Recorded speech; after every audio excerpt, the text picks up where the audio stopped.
Hello friends, അസ്സലാമു അലൈക്കും. പിന്നെ എന്തൊക്കെയുണ്ട് എല്ലാവരുടെ വിശേഷങ്ങളൊക്കെ? അപ്പോൾ ഇന്ന് റമളാൻ 8 അപ്പോൾ ഞാൻ ഇന്ന് 3 സിമ്പിൾ സ്നാക്കിൻ്റെ റെസിപ്പീസാണ് കേട്ടോ കാണിക്കാൻ വേണ്ടി പോണത്. അപ്പോൾ എല്ലാവരും ഒന്ന് കണ്ടു നോക്കാം. അപ്പോൾ ആദ്യം തന്നെ നമ്മൾ അറബികളുടെ ഫലാഫലാണ് ഉണ്ടാക്കാൻ വേണ്ടി പോണത്. അപ്പോൾ അതിന് വേണ്ടിയിട്ട് ഞാൻ തലേന്ന് രാത്രി സോക്ക് ചെയ്ത് വെച്ച കടലയാണ് കേട്ടോ, വെള്ളക്കടലയാണ്. അപ്പോൾ അത് വെള്ളമൊക്കെ കളഞ്ഞ് വാർത്തെടുത്തതാണ് കേട്ടോ. ഇനിയിപ്പോൾ അതങ്ങോട്ട് അതിലേക്ക് ഇട്ട് കൊടുക്കുന്നുണ്ട്. 1 കപ്പ് കടല കേട്ടോ ഞാൻ എടുത്തത്. അപ്പോൾ ശേഷം അതിലേക്കൊരു പകുതി സവാള കട്ട് ചെയ്തിട്ട് അതും ഇട്ട് കൊടുത്തിട്ടുണ്ട്. പിന്നെ ഒരു ടേബിൾ സ്പൂൺ വെളുത്തുള്ളി പേസ്റ്റും പിന്നെ 2 പച്ചമുളക് അത് നെടുകെ പൊട്ടിച്ചിട്ട് അതങ്ങോട്ട് ഇട്ട് കൊടുക്കുന്നുണ്ട്. 1 കൈപ്പിടി അളവിൽ മല്ലിയില കേട്ടോ, മല്ലിയില ഇട്ട് കൊടുക്കാം.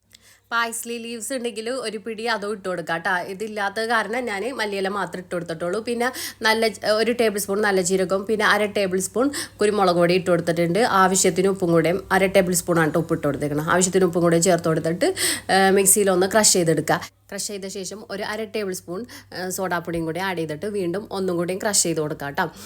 അപ്പോൾ നമ്മൾ പരിപ്പോടൊക്കെ വേണ്ടിയിട്ട് റെഡിയാക്കി എടുക്കൂലേ, അതേപോലെ ആക്കിയെടുക്കാം. എന്നിട്ട് പിന്നെ ഓരോ ഉരുളകളാക്കിയിട്ട് നമുക്കിങ്ങനെ ഉരുട്ടിയെടുക്കാം കേട്ടോ. ഉരുട്ടിയെടുത്ത ശേഷം ചെറുതായിട്ടൊന്ന് പ്രസ് ചെയ്ത് കൊടുക്കാം. ആ ഒരു കനത്തിൽ തന്നെ ഇരിക്കണം, ചെറുതായിട്ടൊന്ന് പ്രസ് ചെയ്ത് കൊടുത്താൽ മതി കേട്ടോ. അപ്പോൾ ഈ ഒരു ഷേപ്പിൽ ഞാനെല്ലാം തന്നെ ചെയ്തെടുക്കുന്നുണ്ട്. അപ്പോൾ ഇതിന് എൻ്റെ മക്കളൊരു പേരിട്ടിട്ടുണ്ട് കേട്ടോ, അത് ഞാൻ വഴിയെ പറഞ്ഞുതരാം കേട്ടോ. അപ്പോൾ എല്ലാം തന്നെ ചെയ്തെടുത്തിട്ടുണ്ട്. ഇനി നമുക്കതൊന്ന് ഫ്രൈ ചെയ്തെടുക്കാം കേട്ടോ. ഫ്ലെയിം കുറച്ച് വെച്ചിട്ട് വേണം ഫ്രൈ ചെയ്തെടുക്കാനായിട്ട്. അതിൻ്റെ ഉള്ളൊക്കെ ഒന്ന് വെന്ത് കിട്ടണമല്ലോ, അതിന് വേണ്ടിയിട്ട്. അപ്പോൾ നല്ല സോഫ്റ്റാണ് കേട്ടോ ഇതിൻ്റെ ഉള്ളിൽ. കഴിക്കുമ്പോൾ നല്ല സോഫ്റ്റാണ്. നമ്മളിത് കാണുമ്പോൾ വിചാരിക്കും ഭയങ്കര ഹാർഡാണെന്ന്, പക്ഷേ കഴിക്കുമ്പോഴേ അറിയുള്ളൂ കേട്ടോ, നല്ല സോഫ്റ്റാണ്. നമ്മുടെ നാടൻ പരിപ്പുടൻ്റെ ആ ഒരു ഇതല്ല കേട്ടോ. കാണുമ്പോൾ അങ്ങനെയൊക്കെയാണെന്നുണ്ടെങ്കിലും അങ്ങനെയല്ല, കുറച്ച് വേറൊരു ടൈപ്പ്. അങ്ങനെ 2 പഴം കിട്ടിയിട്ടുണ്ട്. ഇനിയിപ്പോൾ ഇത് വെച്ചിട്ട് എന്തെങ്കിലുമൊക്കെ ഒപ്പിക്കണ്ടേ. അപ്പോൾ ഞാൻ വിചാരിച്ച് ഉന്നക്കായ ഉണ്ടാക്കിയാൽ ശരിയാവില്ല, തികയില്ല. അപ്പോൾ കായ്പോളെ അതിനും തികയില്ല. അപ്പോൾ പിന്നെ വിചാരിച്ച് ഒന്ന് മാറ്റി പിടിച്ചേക്കാമെന്ന് വിചാരിച്ചിട്ട് കുറച്ച് നെയ്യൊക്കെ ഒഴിച്ച് കൊടുത്ത് കശുവണ്ടി കിസ്മിസൊക്കെ ഇട്ട് കുറച്ച് തേങ്ങ ഇട്ട് കൊടുത്തിട്ടുണ്ട് കേട്ടോ. കുറച്ച് തേങ്ങ മതിയേ, എന്നുവെച്ചാൽ 2 പഴമുള്ളൂ, അതുകൊണ്ട് തന്നെ കുറച്ച് തേങ്ങ മതി. ഇതിലേക്ക് 2 ഏലക്ക പൊട്ടിച്ച് ചേർത്ത് കൊടുക്കുന്നുണ്ട്. അതേപോലെ കുറച്ച് ആവശ്യത്തിന് പഞ്ചസാരയൊക്കെ ഇട്ട് കൊടുത്തിട്ടുണ്ട് കേട്ടോ. ഒരു 2 ടേബിൾ സ്പൂൺ അത്രയും മതി. അങ്ങനെ അത് ഇട്ട് കൊടുത്തിട്ട് ഒന്ന് മിക്സ് ചെയ്തെടുക്കുന്നുണ്ട്. അങ്ങനെ നമ്മുടെ ഫില്ലിങ് റെഡി ആയിട്ടുണ്ട്. അപ്പോൾ ഇത് ഞാൻ എന്താ ഉണ്ടാക്കണമെന്ന് പറഞ്ഞില്ലല്ലേ, ബനാന പോളയാണ് ഞാൻ ഉണ്ടാക്കാൻ വേണ്ടി പോണത്. അപ്പോൾ നമുക്ക് ഇതെങ്ങനെ ഉണ്ടാക്കാമെന്ന് നോക്കാം കേട്ടോ. അപ്പോൾ ഫില്ലിങ് അങ്ങോട്ട് മാറ്റി വെച്ചിട്ടുണ്ട്. ഇനിയിപ്പോൾ മിക്സിയുടെ ജാറിലേക്ക് 2 പഴം അങ്ങോട്ട് കട്ട് ചെയ്തിട്ട് ഇട്ട് കൊടുക്കണേ. ഇനി ഇതിലേക്ക് 2 മുട്ടയും കൂടി പൊട്ടിച്ച് വീത്തി ഇട്ട് കൊടുക്കാം കേട്ടോ. 2 പഴത്തിൻ്റെ 2 മുട്ട. അങ്ങനെ അതും കൂടി ഇട്ട് കൊടുത്ത ശേഷം നമുക്ക് ഏലക്ക ഇട്ട് കൊടുക്കാനുണ്ട്. അപ്പോൾ അത് ഇട്ട് കൊടുക്കുന്നുണ്ട്. പിന്നെ ഒരു 1/2 കപ്പ് പാലാണ് കേട്ടോ ഇതിലേക്ക് ഒഴിച്ച് കൊടുക്കുന്നത്. എന്നിട്ട് പിന്നെ ആവശ്യത്തിന് പഞ്ചസാരയും കൂടി ആഡ് ചെയ്ത് കൊടുക്കാം കേട്ടോ. ഒരു 3 ടേബിൾ സ്പൂൺ പഞ്ചസാരയാണ് കേട്ടോ ഇട്ട് കൊടുത്തേക്കുന്നത്. അത് കറക്റ്റാണ്. ഇനി അതിലും വേണമെന്നുള്ളവർക്ക് അത് ഇട്ട് കൊടുക്കാം കേട്ടോ. എന്നിട്ട് മിക്സിയുടെ ജാറിലിട്ട് നല്ല പോലെ ഒന്ന് അടിച്ചെടുക്കുന്നുണ്ട്.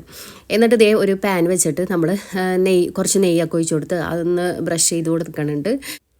എന്നിട്ട് അരച്ചെടുത്ത മിക്സ് ഉണ്ടല്ലോ അതങ്ങോട്ട് കുറച്ച് ഒഴിച്ച് കൊടുത്തിട്ട് പിന്നെ ഒന്ന് ഹാഫ് കുക്കാവുമ്പോഴത്തേക്കും നമുക്ക് ഫില്ലിങ് അങ്ങോട്ട് അതിൻ്റെ നടുഭാഗത്തായിട്ട് ഇട്ട് കൊടുക്കാം കേട്ടോ. സൈഡിലേക്കൊന്നും പോകരുത് കേട്ടോ, നടുഭാഗത്ത് തന്നെ ഇട്ട് കൊടുക്കാം. ഇതേപോലെ നടുഭാഗത്ത് ഇട്ട് കൊടുത്ത ശേഷം നമുക്കിനി ബാക്കിയുള്ള ആ മിക്സും കൂടെയും ഇതിലേക്ക് ഒഴിച്ച് കൊടുക്കാം കേട്ടോ. അങ്ങനെ എല്ലാ ഭാഗത്തേക്ക് എത്തുന്ന രീതിയിൽ അങ്ങോട്ട് ഒഴിച്ചു കൊടുക്കാം. ഇനിയിപ്പോൾ ഇതൊന്ന് വീണ്ടും ഒന്ന് കുക്ക് ചെയ്തെടുക്കണം. അപ്പോൾ ഞാൻ അടിഭാഗം കരിഞ്ഞു പോകാതിരിക്കാൻ വേണ്ടിയിട്ട് ഒരു ദോശക്കല്ലില്ലേ അത് വെച്ചിട്ട് അതിൻ്റെ മേളിൽ കാണട്ടെ ഈ പാന് വെച്ച് കൊടുത്തേക്കണത്. അപ്പോൾ നല്ല അടിഭാഗം കരിയാണ്ട് നമുക്ക് നല്ല രീതിയിൽ തന്നെ കിട്ടോട്ടാ. അപ്പോൾ നമ്മളത് പ്ലേറ്റിൽ മൂടിയിലേക്ക് മാറ്റിയിട്ടുണ്ട്. ഇനി വീണ്ടും ആ മുകൾ ഭാഗം ഒന്ന് റെഡിയാകാൻ വേണ്ടിയിട്ട് അതിലേക്ക് ഇട്ട് കൊടുക്കുന്നുണ്ട്, പാനിലേക്ക് ഇട്ട് കൊടുക്കുന്നുണ്ട്. എന്നിട്ട് ചൂടായി കഴിയുമ്പോഴത്തേക്കും എടുത്ത് പ്ലേറ്റിലേക്ക് മാറ്റിയിട്ടുണ്ട് കേട്ടോ. അപ്പോൾ ഞാൻ കട്ട് ചെയ്ത് വെക്കണേന്, അതാവുമ്പോൾ ഓരോരുത്തർക്കും എടുക്കാൻ സുഖമാണല്ലോ. നമുക്ക് നോമ്പ് തുറക്കുന്ന സമയത്ത് വേഗം പീസാക്കി വെച്ച് കഴിഞ്ഞാൽ വേഗം ഓരോന്നായിട്ട് എടുക്കാമല്ലോ. അപ്പോൾ ഞാൻ കട്ട് ചെയ്ത് എടുത്തിട്ടുണ്ട് കേട്ടോ. നല്ല ചൂടുണ്ട്, കണ്ടില്ലേ ഉള്ളിലുള്ള ഫില്ലിങ് ആണത്. നല്ല ടേസ്റ്റാണ് കേട്ടോ. അപ്പോൾ ഉണ്ടാക്കാത്തവരുണ്ടെങ്കിൽ ഉണ്ടാക്കി നോക്കിക്കോ, നല്ല ടേസ്റ്റാണ്. 2 പഴം മാത്രം മതി, നമുക്ക് വേഗം റെഡിയാക്കി എടുക്കാൻ പറ്റുന്നതാണ്. അങ്ങനെ ഞാൻ വേറൊരു സ്നാക്കും കൂടി ഉണ്ടാക്കുന്നുണ്ട് കേട്ടോ. വളരെ ഈസി ആയിട്ടുള്ളൊരു സ്നാക്കാണ്. അപ്പോൾ ഞാൻ പാനിലേക്ക് ഒരു കഷ്ണം ബട്ടർ ഇട്ട് കൊടുത്തിട്ടുണ്ട്, ഒരു സവാള എടുത്തിട്ടുണ്ട് കേട്ടോ. അത് ചെറുതായിട്ട് കട്ട് ചെയ്തിട്ട് ഇട്ട് കൊടുത്തേക്കുന്നുണ്ട്. പിന്നെ ആ സമയത്ത് ഞാൻ ഒരു 1/2 ടേബിൾ സ്പൂൺ വെളുത്തുള്ളി പേസ്റ്റും കൂടി ഇട്ട് കൊടുത്തായിരുന്നു സവാള വാടി വന്നപ്പോഴത്തേക്കും. ഞാനത് സ്കിപ്പായി പോയിട്ടുണ്ട്, എഡിറ്റിങ്ങിൽ വന്നപ്പോൾ ഉള്ള പ്രശ്നമാണ്. അപ്പം അതും കൂടി ആഡ് ചെയ്ത് കൊടുക്കുക. എന്നിട്ട് ഒരു 1/4 കപ്പ് മൈദപ്പൊടി ഇട്ട് കൊടുത്തിട്ടുണ്ട് കേട്ടോ. എന്നിട്ട് മിക്സ് ചെയ്ത് എടുക്കണേണ്. അപ്പോൾ ഈ സമയത്ത് ബട്ടർ പോരാന്ന് തോന്നിയപ്പോൾ ഞാൻ ഒരു ചെറിയ പീസും കൂടി ബട്ടർ ഇട്ട് കൊടുത്തിട്ടുണ്ടായിരുന്നു കേട്ടോ. എന്നിട്ട് ഒരു കപ്പ് പാൽ ഞാൻ അതിലേക്ക് ഒഴിച്ചു കൊടുത്തിട്ടുണ്ട്. മൈദപ്പൊടി ഇട്ട് മിക്സ് ചെയ്ത് കഴിഞ്ഞപ്പോഴത്തേക്കും 1 കപ്പ് പാൽ ഒഴിച്ചു കൊടുത്തേ. എന്നിട്ട് അതൊന്ന് കുറുകി വന്നപ്പോഴത്തേക്കും നമ്മൾ ആവശ്യത്തിനുള്ള ഉപ്പും പിന്നെ 1 ടേബിൾ സ്പൂൺ കുരുമുളക് പൊടി, 1 ടേബിൾ സ്പൂൺ ഇടിച്ച മുളകുണ്ടല്ലോ അതും കൂടെ ഇട്ട് കൊടുക്കുന്നുണ്ട്. അപ്പോൾ ഇതും കൂടെ ഇട്ട് കൊടുത്ത ശേഷം വീണ്ടും ഒന്ന് മിക്സ് ചെയ്തെടുക്കാം. ശേഷം നമുക്കിനി ഇതിലേക്ക് വേവിച്ച് വെച്ചേക്കണ ചിക്കൻ ഉണ്ടല്ലോ അതങ്ങോട്ട് ആഡ് ചെയ്ത് കൊടുക്കാം കേട്ടോ. എന്നിട്ട് എല്ലാം കൂടി ഇട്ടിട്ട് ഒന്ന് ഇളക്കി കൊടുക്കുക.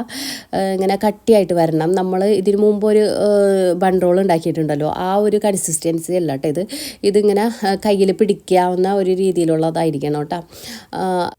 പാനിൽ നിന്ന് ഇങ്ങനെ വിട്ട് വരണ ഒരു രീതി ആകുമ്പോഴത്തേക്കും നമുക്ക് ഫ്ലെയിം ഓഫ് ചെയ്ത് കൊടുക്കാം. ഇനി ചൂടാറി കഴിഞ്ഞ ശേഷം നമുക്കിനി ഇത് റെഡിയാക്കാൻ വേണ്ടി പറ്റുള്ളൂ. അപ്പോൾ ഒന്ന് ചൂടാറട്ടെ, നമുക്ക് വെയിറ്റ് ചെയ്യാം കേട്ടോ.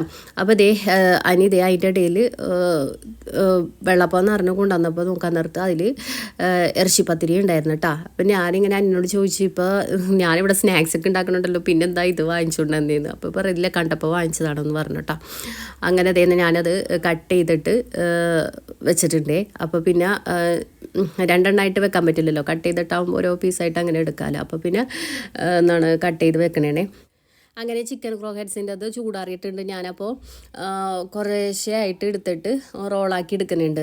അപ്പോൾ കയ്യിൽ ഒട്ടിപ്പിടിക്കണമെന്നുണ്ടെങ്കിൽ കുറച്ച് ഓയിൽ കയ്യിൽ തടവി കൊടുത്ത ശേഷം ഇതേപോലെ കുറേശ്ശെ ആയിട്ട് എടുത്തിട്ട് റോൾ ചെയ്തെടുക്കുക. മുട്ട ബീറ്റ് ചെയ്തതിൽ ഡിപ്പ് ചെയ്യുക, ബ്രെഡ് ക്രംസിൽ കോട്ട് ചെയ്തെടുക്കുക. അങ്ങനെ ഓരോന്നും ചെയ്തെടുക്കുക കേട്ടോ. നമുക്ക് വേഗം റെഡിയാക്കി എടുക്കാൻ പറ്റിയ ഒരു സ്നാക്കാണ് കേട്ടോ ഇത്. ഒരുപാട് സമയമൊന്നും വേണ്ടല്ലോ, ജസ്റ്റ് സവാളയൊക്കെ ഒന്ന് ജസ്റ്റ് ഒന്ന് വയന്നിട്ടിയാൽ മതിയല്ലോ. അപ്പോൾ ഈസി ആയിട്ട് പെട്ടെന്ന് റെഡിയാക്കി എടുക്കാൻ പറ്റിയ ഒരു സ്നാക്കാണ്. അപ്പോൾ ഞാൻ എല്ലാം തന്നെ ഫ്രൈ ചെയ്തെടുത്തിട്ടുണ്ട്. അപ്പോൾ നമ്മുടെ സ്നാക്ക് റെഡി ആയിട്ടുണ്ട്. ഇനിയിപ്പോൾ എല്ലാം ഒന്ന് മേശയിൽ കൊണ്ടുവന്ന് സെറ്റ് ചെയ്യണം, അത്രയേ ഉള്ളൂ കേട്ടോ. അങ്ങനെ സെറ്റ് ചെയ്ത് ബാങ്കൊക്കെ വിളിച്ചു നമ്മൾ നോമ്പറക്കണേ. അപ്പോൾ എല്ലാം തന്നെ കൊണ്ടുവന്ന് വെച്ചിട്ടുണ്ടായിരുന്നു കേട്ടോ. അതിൻ്റെ ഇടയിൽ ഞാൻ കട്ട്ലേറ്റും ഉണ്ടാക്കിയിട്ടുണ്ടായിരുന്നു കേട്ടോ. പിന്നെ എപ്പോഴെപ്പോഴും കട്ട്ലേറ്റിൻ്റെ കാര്യം പറയണ്ടല്ലോ, ഉണ്ടാക്കുന്നത് കാണിക്കണ്ടല്ലോ എന്ന് വിചാരിച്ചിട്ടാണ് കാണിക്കാത്തത്. അങ്ങനെ അതും റെഡിയാക്കി എടുത്തിട്ടുണ്ട്. അങ്ങനെ നമ്മൾ നോമ്പറക്കണേണ്. ഇന്ന് ഞായറാഴ്ച ആയതുകൊണ്ട് തന്നെ അനിയും ഉണ്ട് കേട്ടോ നോമ്പറക്കാനായിട്ട്. ഇന്ന് ലീവാണല്ലോ, ഇന്ന് മുടക്കാണല്ലോ, അതുകൊണ്ട്. അപ്പോൾ അതും എൻ്റെ അടുത്ത് എത്തി. സാധാരണ പൈസയാണ് എൻ്റെ അടുത്ത് ഇരിക്കാറ്, ഇപ്പോൾ അതും ഉണ്ട് കേട്ടോ. അത് പെട്ടുപോയി, ക്യാമറ ഫ്രണ്ടിൽ ഇരിക്കണമല്ലോ, അത് കാരണം. പിന്നെ ഞാൻ പറഞ്ഞില്ലല്ലോ, ഫലാഫലിന് നമ്മുടെ മക്കൾ ഒരു പേരൊക്കെ ഇട്ടിട്ടുണ്ട്. എന്നോട് പറയണേ ആ മനാഫ്ഖാനൊന്നും എടുത്തേന്ന്. ഞാൻ പറഞ്ഞു മനാഫ്കേ എന്താണത്? അപ്പോൾ പറഞ്ഞു അതന്നെ ഉമ്മ ഉണ്ടാക്കിയ പുതിയ ഐറ്റം അതന്നെ മനാഫ്ക. അപ്പോൾ ഞാൻ പറഞ്ഞു കൊള്ളാം, എങ്ങനെ ഇരിക്കണം, ഇതാണ് കാര്യം. ഫലാഫലിന തനി മലയാളിയാക്കി കളഞ്ഞില്ലേ. അപ്പോൾ ഇത്രയേ ഉള്ളൂ കേട്ടോ. അപ്പോൾ വീണ്ടും കാണാം, ബായ്.